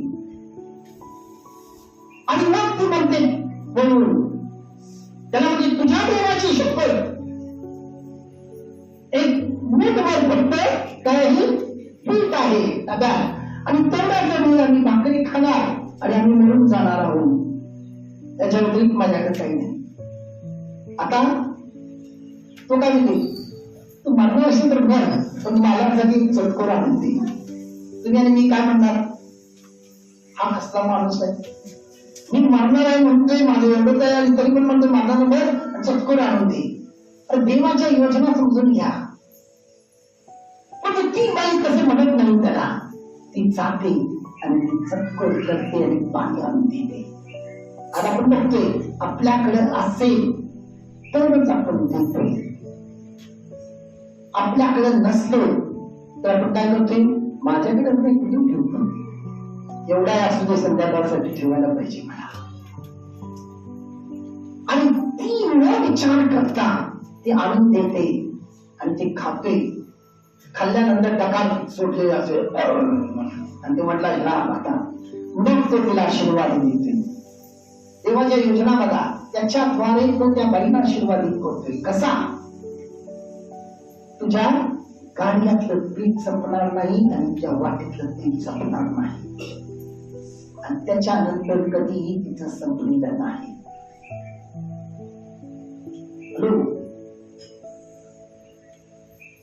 हा खूप महत्वाचा आहे. जोपर्यंत तुम्ही ख्रिस्तामध्ये गेरशोध होत नाही तोपर्यंत परमेश्वर तुमच्यासाठी काय होणार नाही, सामर्थ्यशाली जर होणार नाही. आता देवासाठी तुम्ही या जगामध्ये गेरशोध कसं व्हाल? गणतिकाराचा 6वा अध्याय 14 वचन बघा. हालेलुया, हालेलुया, हालेलुया. हा हा आपला प्रभू येशू ख्रिस्त हा याच्या वधस्तंभाच्या हा अभिमानाशिवाय हा कशाचाही अभिमान बाळगणे हा माझ्या हातून न हो. हा त्याच्याद्वारे जग मला वधस्तंभावर खेळलेले आहे व मी जगाला वधस्तंभावर खेळलेला आहे. ओ, या ठिकाणी बघा, हा कोण म्हणजे देवाचा वधस्तंभ म्हणतोय. आज ख्रिस्ताच्या वधस्तंभापेक्षा कशाचाही अभिमान आपल्याला बाळगणं काय आहे? मूर्खपणाचा आहे, मूर्खपणाचा आहे. या जगाने वधस्तंभावर खेळलं म्हणजे काय? आज आपण जेव्हा ख्रिस्ती आहोत म्हणून जग बघा आपल्याला नेहमी वेगळ्या दृष्टीने बघतात, कमी लेखण्याचा प्रयत्न करतात, तुच्छ लेखण्याचा प्रयत्न करतात. म्हणजेच काय हे, तुम्ही जेव्हा या गोष्टी आनंदाने स्वीकारता, या जगाला तुम्ही त्या ख्रिस्ताच्या क्रूसखांबावर खेळलेला आहात. कारण जेव्हा तुम्ही या जगाला म्हणजे स्वतः जगी जीवनाला जेव्हा त्या क्रूसखांबावर खेळायला मिळालो, त्यावेळेला परमेश्वर तुमच्यासाठी सामर्थ्यशाली अलियजर होईल. हालेलुया, हालेलुया, हालेलुया, हालेलुया, हालेलुया. कारण एक लक्षात ठेवा, काही वेळेला तुम्ही जर खरोखर प्रामाणिक असेल तर जग तुम्हाला स्वीकारते, तुमच्या अज्ञानपणामुळे देखील जग तुम्हाला स्वीकारत नाही. ही समजा. म्हणून ख्रिस्ताला ओळखा, ख्रिस्ताला समजा. आपलं शहाण्याची एक मंडळी साताऱ्यामध्ये आहे, पाटील मॅडम म्हणून, आणि तिच्या जीवनात भरपूर चिन्ह आणि चमत्कार आले. ती टीचर आहे, हायस्कूल टीचर काहीतरी आहे.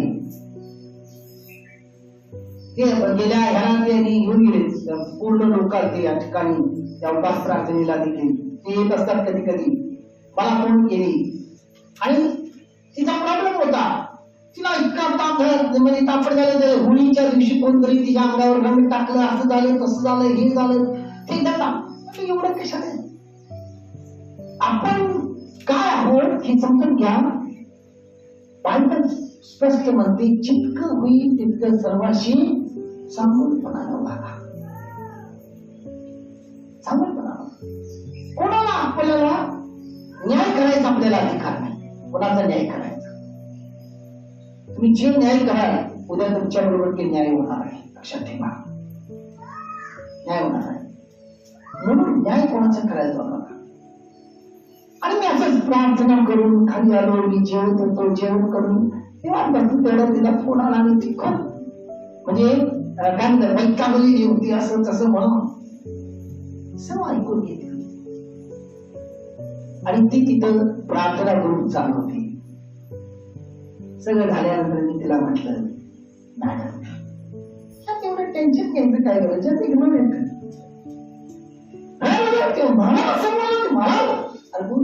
एवढं कशाला एवढं विचार करताय. तिथे तुम्ही राग काढला, विसरून जावा, तिथल्या तिथं सोडा, त्याला घेऊन अजून कशाला बसताय तुम्ही. मग तिला मी बायबल मधलं जे कोटिंग मला पवित्र आत्म्याने आठवण करून दिलं ते मी त्याला सांगितलं, ते वाच, हे वाच, हे वाच. आणि ते एकदम नॉर्मल झाली. दुसऱ्या दिवशी मला सांगितली खरोखर. कारण बायबल काय म्हणते बघा, योहान शुभवर्तमान त्याचा 17वा अध्याय 16 वचन बघा. योहानाचं 17वा अध्याय 16 वचन. जसा मी जगाचा नाही, जसा मी जगाचा नाही तसे तेही जगाचे नाही, तसे तुम्ही जगाचे नाही आहात. जर त्याला त्यांनी स्वीकारले नाही, कोणाला? आपला बाप, आपला धनी, आपला तारणारा, त्याला जर जगाने स्वीकारलं नाही तर तुम्हाला आणि मला हे जग कसं स्वीकारेल? तुम्हाला आणि मला हे जग कसं स्वीकारेल? अगदी साधी गोष्ट आहे. म्हणून तुम्ही त्या गोष्टीसाठी आर्ग्यू करत बसू नका. इथे सूत्रामध्ये म्हटलेलं आहे, मूर्खाबरोबर वाद घालून मूर्ख होऊ नकोस. तू शहाणा आहेस, समोरचा मूर्ख आहे दिसते तर तिथं काय कर, पळ काढ. म्हणते पळ काढ, वाद घालू नकोस. बाबा तुम्ही बोलताय जा, कोण म्हणते माझं लाल आहे, सगळ्यांना म्हणते हालेलुया, हालेलुया, हालेलुया, हालेलुया, हालेलुया. बघा हालेलुया. पण वचन वाचूया आपण. योहान शुभवर्तमान त्याचा 15वा अध्याय 18 ते 19 वाचा. 18 आणि 19 काय म्हणते बघा. जग जर तुमचा द्वेष करते तर तुमचा द्वेष करण्यापूर्वी त्याने माझाही केला आहे. आमेन. हे तुम्हाला सांगितलं. तुम्ही जगाचे असता तर जगाने सगळ्यांवर प्रेम केले असते, परंतु तुम्ही जगाचे नाही, मी तुम्हाला जगातून निवडले आहे, म्हणून जग तुमचा द्वेष करते. हालेलुया. का तुमचा द्वेष करतोय अभी समजा. का तुम्ही त्याचे निवडलेले वंशज आहात, निवडलेले आहात, वेगळं केलेले आहात, बोलवलेले आहात. तुम्ही त्याच्यासाठी अतिशय प्रिय आहात, अतिशय प्रिय आहात. आणि म्हणून जग तुम्हाला तुमचा द्वेष करतो आणि तुम्हाला ते स्वीकारत नाही. म्हणून आजपासून लोक तुम्हाला काही बोलले लक्ष देऊ नका, शांत राहा, काही प्रत्युत्तर करू नका, काही चर्चा करत बसू नका. देवा हे मी तुला अर्पण करतो. आणि असलं जे यज्ञ आहे देवाला खूप आवडते. बघा स्तोत्र 51 मध्ये दावीद म्हणतोय, तुला पशुयज्ञ आवडत नाही, नाही तर तुम्ही केला होता. तुला होमबली आवडत नाही, तोही मी केला असता. तुला आवडणारा काय आहे? अनुतप्त हृदय. जेव्हा अशा गोष्टी ऐकल्यानंतर आपण मनुष्य आहोत, आपण हृदय मोठं जातं, दुःख होतं, वेदना होतात. ते दुःख, ते वेदना देवाला अर्पण करा. देवाला ते आवडणारा यज्ञ आहे. म्हणून मी तुम्हाला नेहमी म्हणतो, जगाच्या सर्टिफिकेट साठी वाट बघू नका, त्याच्या सर्टिफिकेट साठी वाट नका, देवाला अर्पण करा. लगेच फोन उचलले, ब्रदर काय सांगू, असं बोलले बघा, असं बोलले बघा, असं बोलले बघा, मी आत्ता प्रयोग म्हणून आणि असं बोलले बघा. कशाचा प्रयोग केलाय तुम्ही? प्रयोग म्हणजे उठला असता, असं बोलल्यावर तुम्ही काय केलं असता?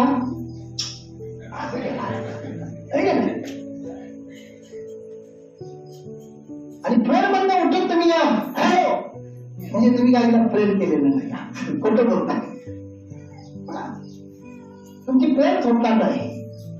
प्रेम करणं हे खूप महत्वाचं आहे, कारण तो तुमचा सामर्थ्यशाली काय आहे? एलिएझर आहे, एलिएझर आहे. म्हणून प्रेम एक शेवटचं वचन देतो, इब्रिकराचा 13वा अध्याय 20वा वचन बघा काय म्हणते.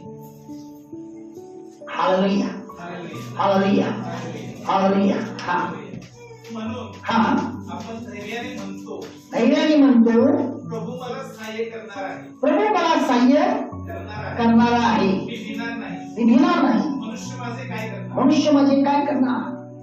बघा, म्हणून मी धैर्याने म्हणतो, प्रभू माझा सहाय्य करणारा आहे, मी भिणार नाही. मनुष्य माझा काय करणार, मनुष्य माझा काय करणार.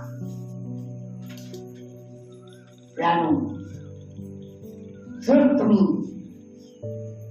या जगाला जर मित्र बनवला आणि परमेश्वराला तुम्ही शत्रू बनवा, तर जगाला मित्र कसं बनवताय तुम्ही? बनवतो. स्वप्नात रात्री मला हे दिसतं, ते विचार येऊन उठताय आणि तेच विचारात राहताय.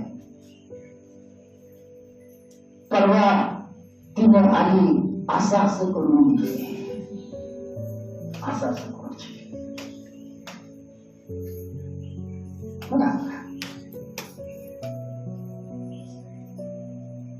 आणि आजकाल काय माहिती नाही, डाव्या बाजूला पान लई चिमचिम करते.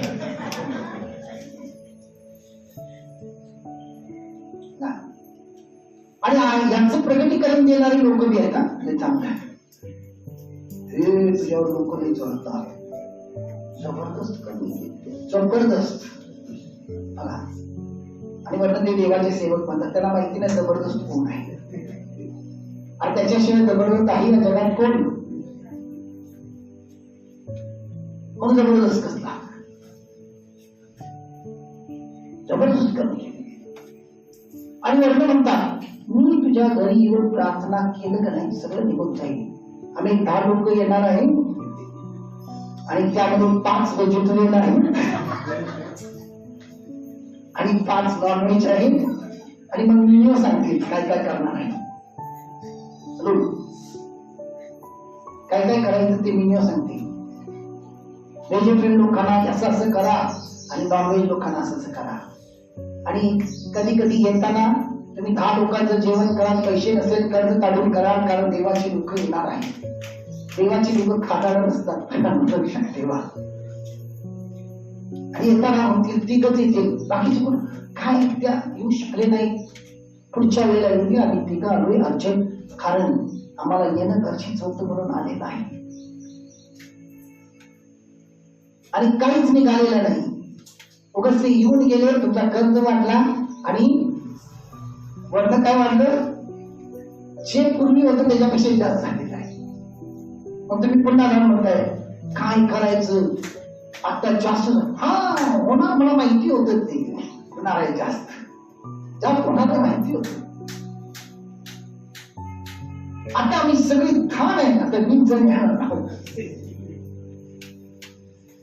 आणि तुम्हाला पूर्ण मार्केट मिळून जाणार आहोत.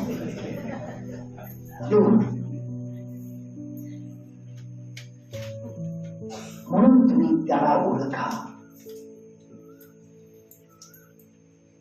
त्याला मित्र बनवा. कुठे आहे माझा बघा, कुठे मोशे कोणाला मित्र बनवला, त्याला मित्र बनवला, त्याला मित्र बनवा. मग तो तुमचा सामर्थ्यशाली एलिएझर होईल, तुमचा सामर्थ्यशाली एलिएझर. तुमचे प्रॉब्लेम असं तो दूर करेल, जसं मोशेचं दूर केला. मोशे समोर खूप मोठं इतकी जबरदस्त सैन्य या लागले, तर काय करू, पुढे तर कुठे पुढे समुद्रात बुडून मरू का, इतके मोठे मोठे मासे आहेत.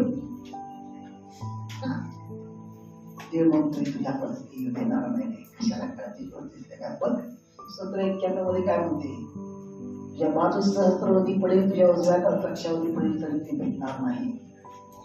परमेश्वर पुढे होता अग्नी खामाने, लगेच उतरून मागं जाऊन थांबतोय त्या शत्रूच्या दिशेला. त्या अग्नीमध्ये त्यांना पुरलेलं दिसते. पुढे इकडनं जाऊन तर इकडे येते, इकडनं जाऊन तर इकडे येते, जाऊन तर कुठं ते तिथंच थांबलेलं आहे. आणि मोशे बघून आनंद अरे बघ देव किती महान आहे. ते म्हणते हे महान असू दे, तुझ्या हाताची काठी दिली त्याला उघाल, देखा समुद्रावर जसं उघालतोय. मोशे उघडलं नाही, मोशेने फक्त ऍक्शन केला, परमेश्वर ते उघडलेला आहे.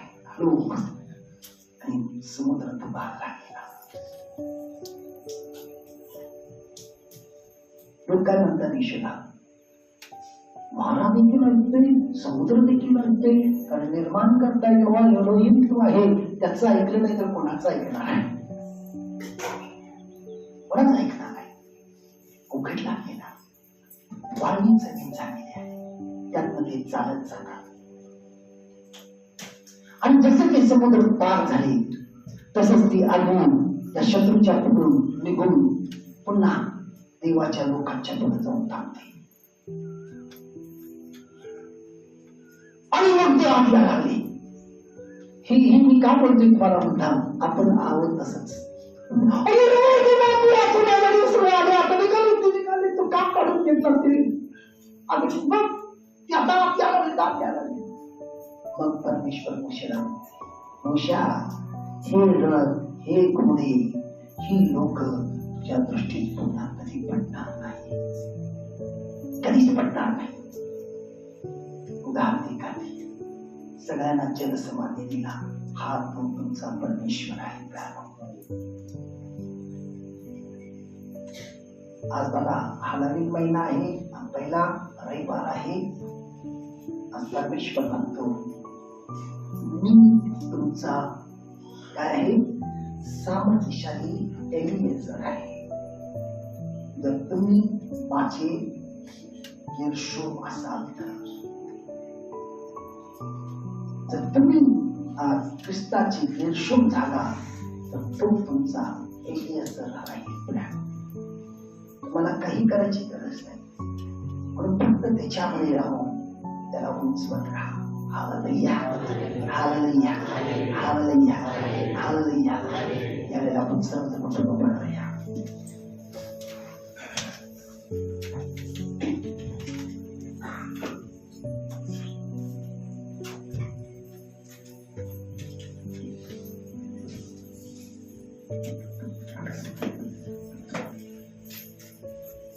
आज कदाचित परमेश्वर तुमच्या प्रत्येक प्रश्नाची उत्तर दिलेली आहेत.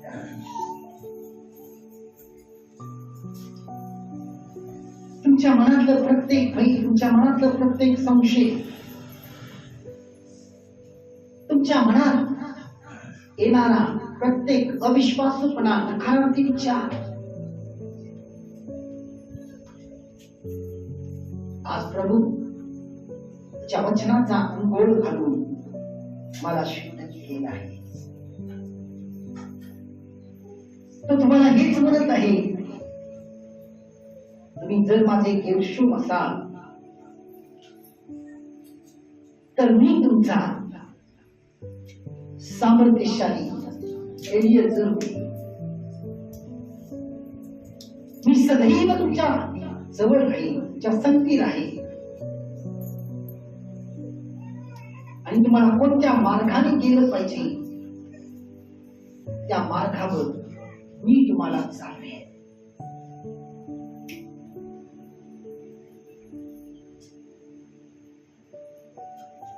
आज परमेश्वराची गेरशूम वापरा,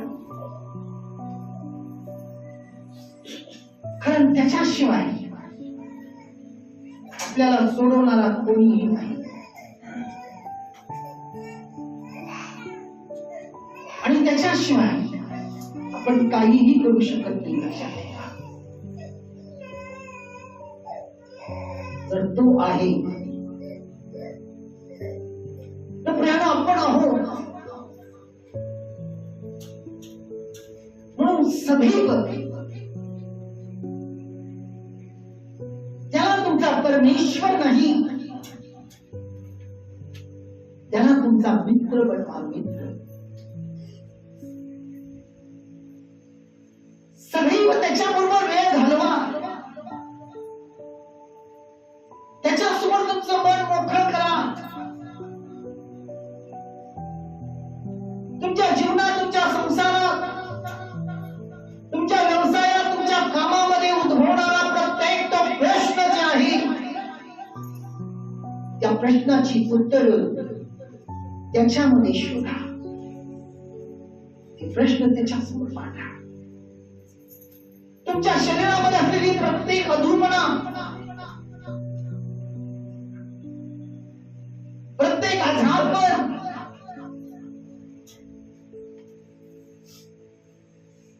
मानसिक अशक्तपणा, या सगळ्याचा उपचार त्याच्यातून आहे. म्हणून आज त्याला तुमचा मित्र बनवा. या जगाला, या जगातल्या लोकांना, या जगातल्या नात्यांना जाणून आज ते तुमचे शत्रू असते. म्हणून आज त्याच्याबरोबर एक होऊन बघा एकदा. तो तुम्हाला जो आनंद देईल बाकी कोणीही देऊ शकणार नाही.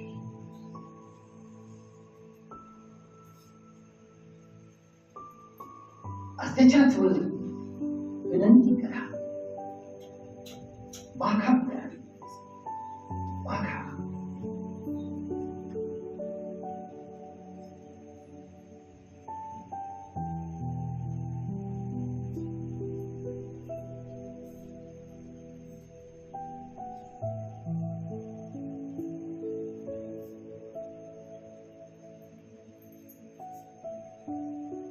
आणि गीत नसून प्रार्थना आहे. डोळे न करता तुम्ही हात प्रभूच म्हणून प्रार्थना करा.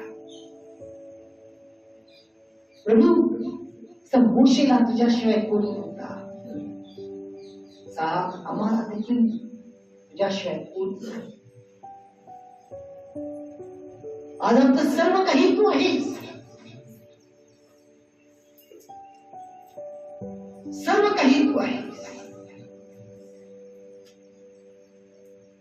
आमची ही वाणी, आमची ही प्रार्थना असतो आई तुझ्या देवा. तुझसा इस जहां में और कोई है नहीं, तुझ बिन आसरा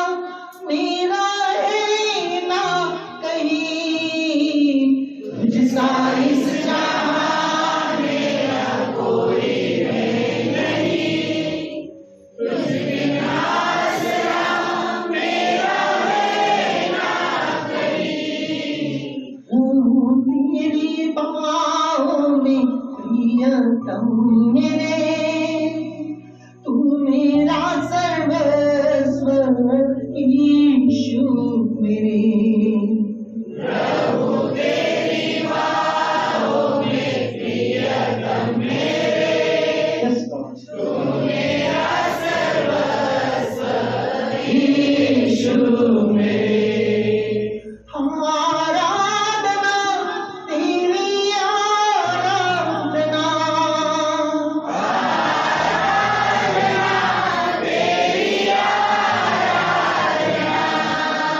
यीशु मेरे तेरी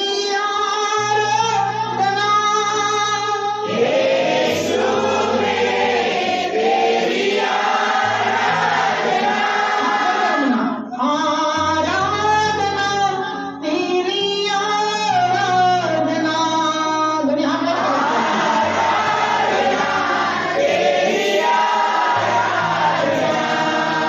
यीशु मेरे तेरी आराधना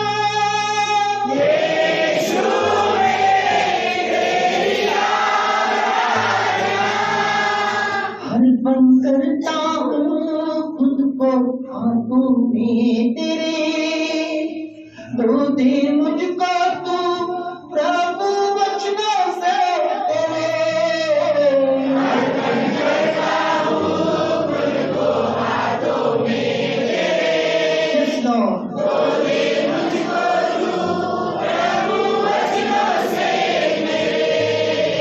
तेरी इच्छा पर ही तू मुझको चला भर दे पवित्र आत्मा से मुझको खुदा तेरी इच्छा से ही तू मुझको चला भर दे पवित्र आत्मा से मुझको खुदा आराधना तेरी आराधना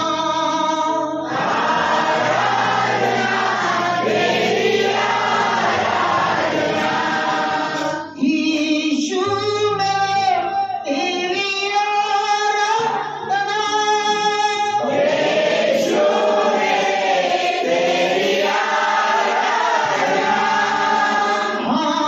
आराधना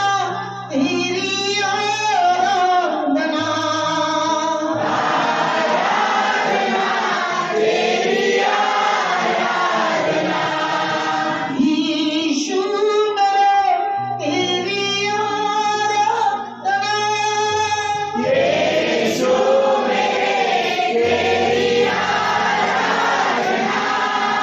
चलता मैं रहूं तेरी राहों पर सदा बनकर रहबर मेरा तू चलना संग खुदा चलता मैं रहूं तेरी राहों पर सदा बनकर रहबर मेरा तू चलना संग खुदा तुझ पर ही बना रहे मेरा भरोसा तू मेरी चट्टान है तुझ में स्थिर सदा तुझ पर ही बना रहे मेरा भरोसा तू मेरी चट्टान है तुझ में स्थिर सदा आराधना तेरी आराधना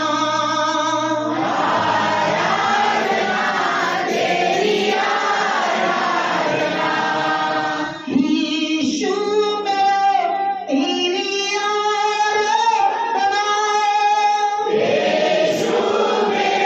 तेरी आराधना आराधना तेरी आराधना यीशु मेरे तेरी आराधना चलता मैं रहूं तेरी राहों पर सदा बनकर रहबर मेरा तू चलना संग खुदा चलता मैं रहूं तेरी राहों पर सदा बनकर रहबर मेरा तू चलना संग खुदा तुझ पर नहीं बना रही मेरा भरोसा, तू मेरी चट्टान रहे तुझ में सी सदा। बना रहे मेरा भरोसा, तू मेरी चट्टान रहे तुझ में सी सदा। आराधना तेरी आराधना,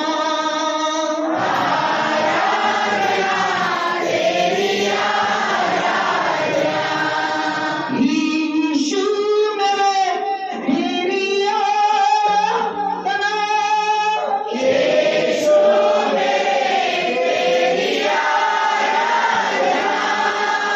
आराधना तेरी आराधना,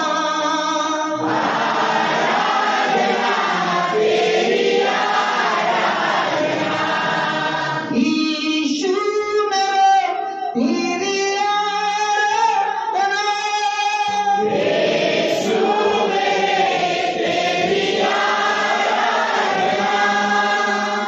हालेलुया हालेलुया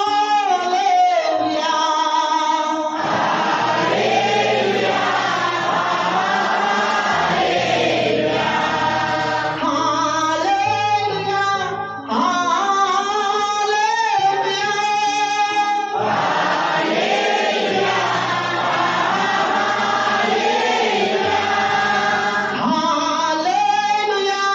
हालेलुया हालेलुया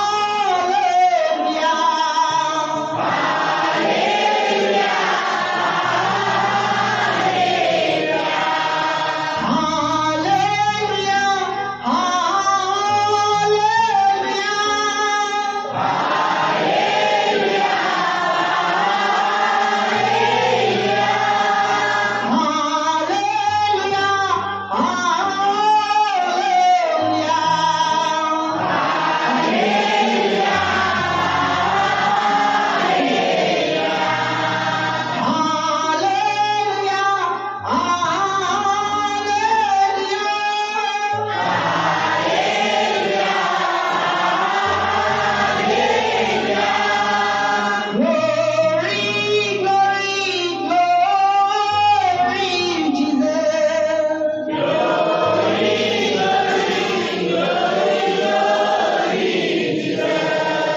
Glory, glory, glory, Jesus.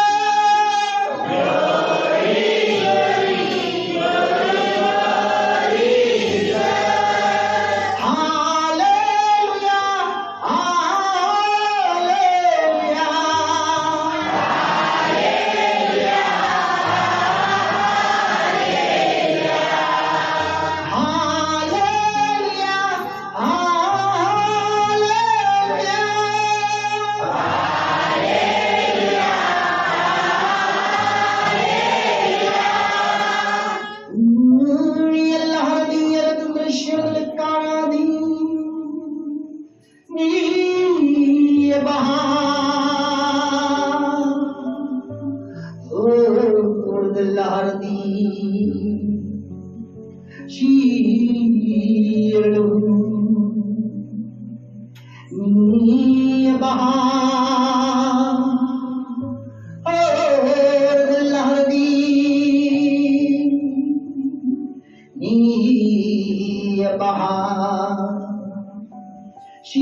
Ishwa,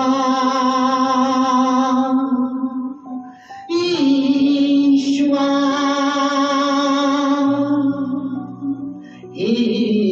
Ishwa,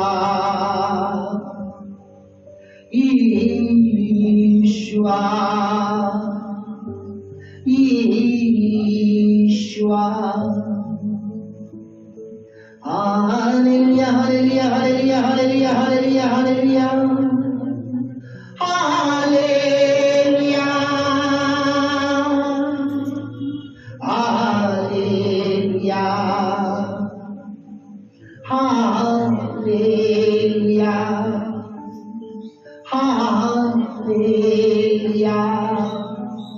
dunia itu bergerak. Haleluya, oh haleluya, haleluya, oh haleluya, haleluya, oh haleluya, Lord Jesus, haleluya, haleluya,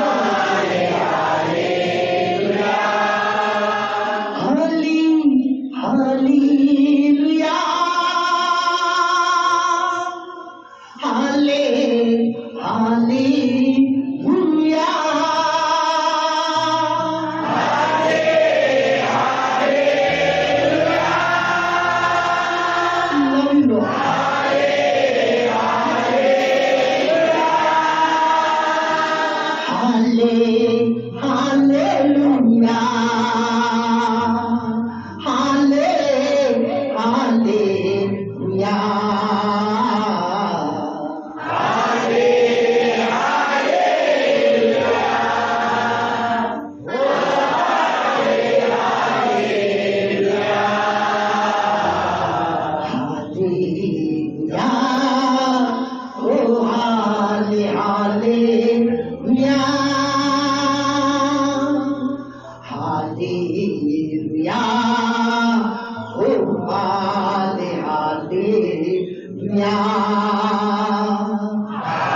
love you, Lord.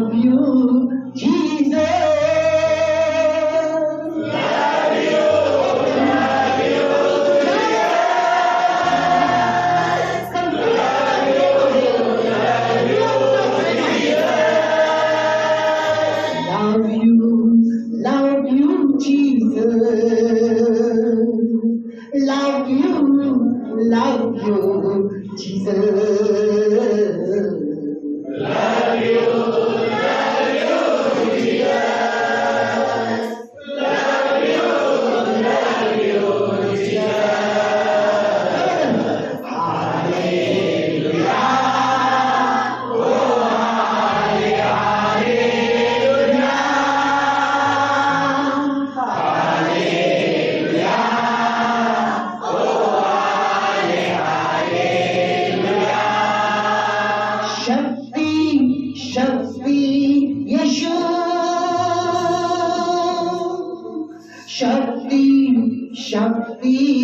येशू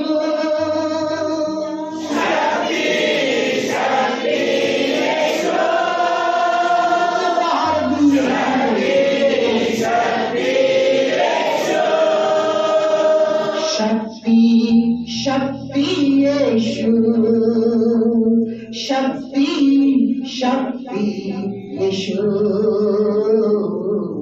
शक्ति शक्ति येशू शक्ति शक्ति येशू hallelujah O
Glory, Jesus. Love you, we praise, we glory, यावेळेला त्याचा अभिषेक प्रत्येकावर आलेला आहे. त्याच्या आत्मेने तुम्हाला भरलेला आहे. तो म्हणतो तुम्ही जर माझा हेरशो महान घेऊ नका, मी तुमचा सामर्थ्यशाली एलिएझर आहे. जसं मी मोशेला सहजरित्या त्याला सहाय्य करता झालेला आहे, तसं आज मी तुमच्यासाठी आणि तुमच्या कुटुंबासाठी, तुमच्या व्यवसाय आणि तुमच्या कामावरती मी तुमचा सहज एलिएझर म्हणून सहाय्य करणारा असणार आहे. ओ हालेलुया, हालेलुया, हालेलुया, हालेलुया, हालेलुया, आमीन, आमीन, प्रेज लॉर्ड.